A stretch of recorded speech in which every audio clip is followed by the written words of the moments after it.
nangyari po lahat-lahat. Bumili ka na. Red Doors po. Ito nga Alak pala po. si Boy Uminom Red kami Doors. kasi.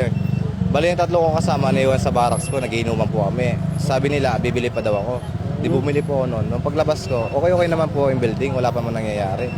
Nung pagbalik ko sana po, doon na po, bumagsak na. Akala ko Lindon.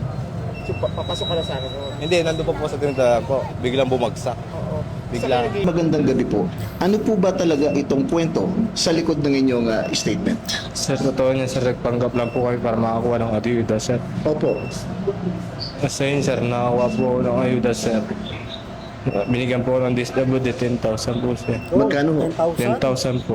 Bakit nyo ho naisip ito? Wala, sir, yung kasi kasama ko, sir, eh. Sinabihan niya ako may libreng ayuda daw, sir. Di ako naman, sir. Akala ko libre talaga, Pang sir. Red Horse. Tapos sinabihan niya po ako, sir. Pag sinabi nila na, sabi mo dyan tayo tatrabaho. Oo. Ayun po, sinabi ko po yun. Saan po kami tatrabaho, sir. Marami sa ating mga kababayan at buong sambayanan ang napaniwala mo Opo, sa sir. iyong kwento. Ano ngayon ang mensahe mo sa lahat ng mga nanonood?